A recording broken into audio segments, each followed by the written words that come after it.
This is the Eachine E120, and it's very similar to the Eachine E110. This one's modeled after a military spy drone, and this one's modeled after an actual helicopter, and it's pretty accurate.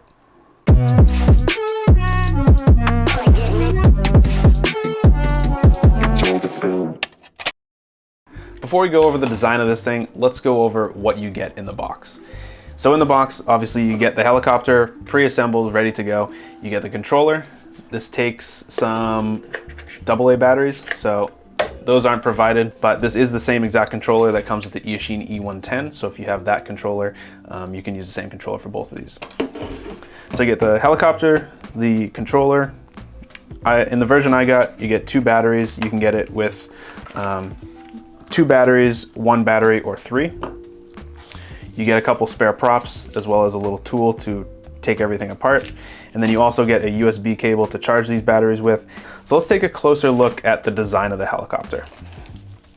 I was really surprised with the amount of detail that they put on this thing when I first saw it, especially when you compare this to pictures of a real life BO-105 helicopter. That's the helicopter that this is modeled after, and this is a very accurate little scaled replica. We've got some nice LEDs up in the front. This is a white LED, and then in the rear you have a red LED back here. On the bottom of the helicopter we have the little optical flow sensor right in the middle, and I'm pretty sure that this is going to be the exact same optical flow sensor that is in the E110. On the E110, the optical flow worked a little bit.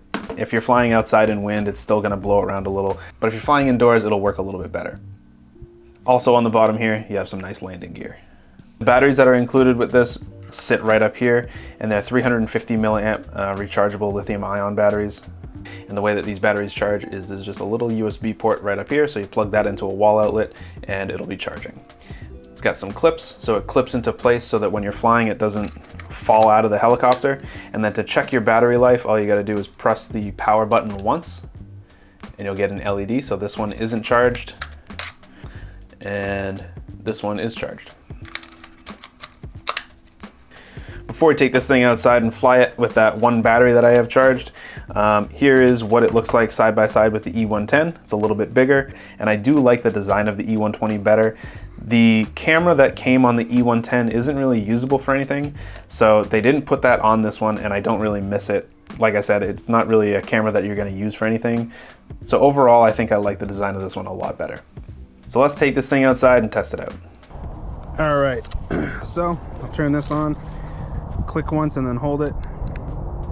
I'll turn on, you'll see the little LED in the front there turn on. And just put it flat somewhere.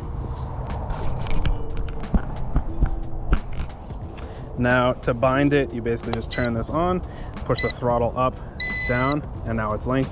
And to launch it, you just click this button right here. Now it's gonna launch itself.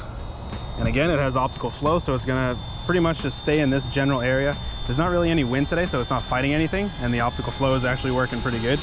Right now I'm in the high speed mode, but we have 3 speeds. We have slow speed. So that's slow. And I think if you're flying in the wind, it'll probably be a little difficult. So I mean, if you're starting out, keep it in that mode, but otherwise I would probably just keep it in the fast mode. So I'm gonna put it in fast mode and we'll see how it flies. Oh, the wind's kind of moving it around a little funky. It doesn't like the wind. Hopefully you guys can see the helicopter.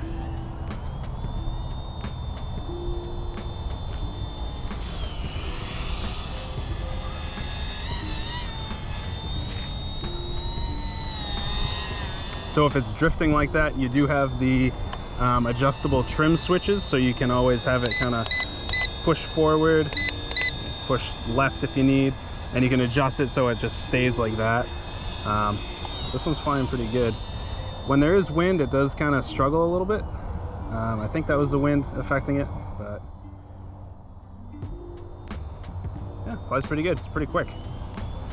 Unfortunately, there's no manual mode in this, so you can't like do 3D flying or flips or anything, but yeah, flies pretty good. So then to land it, all you gotta do is click this button right here. The Eachine E110 and this drone both are very good at landing. They always land straight up and they never tip over when they're landing. So there you go, that's the Eachine E120. I like how it flies. It's extremely similar to the E110, however this one just doesn't have the camera up front, but then again, I don't think the camera that was on the Eachine E110 was really usable for anything, so I don't really miss it on this. I would much rather have this cool design. It is durable. I crashed it a couple times, got it stuck in a tree. We lost this little piece back here. This just kind of falls off, so if you do crash somewhere, take a look at the rear here and see if this is missing. I lost mine somewhere in the trees, so whatever, dude, doesn't really do anything. It's just kind of more for looks. But if you're trying to keep it looking like a replica, you'll probably want to just glue those in or something. But durable, still flies. Was getting about 12 minutes of flight. Then again, I was kind of like whipping it around. So if you're just kind of letting it hover, you'll probably get 15 that they advertise on the box. Yeah, otherwise solid little $80 helicopter. And if you have the E110, you can always use that controller with both of them. So if you enjoyed this video, make sure you subscribe to the channel, like the video, and if you have any questions about the E120, leave a comment down below.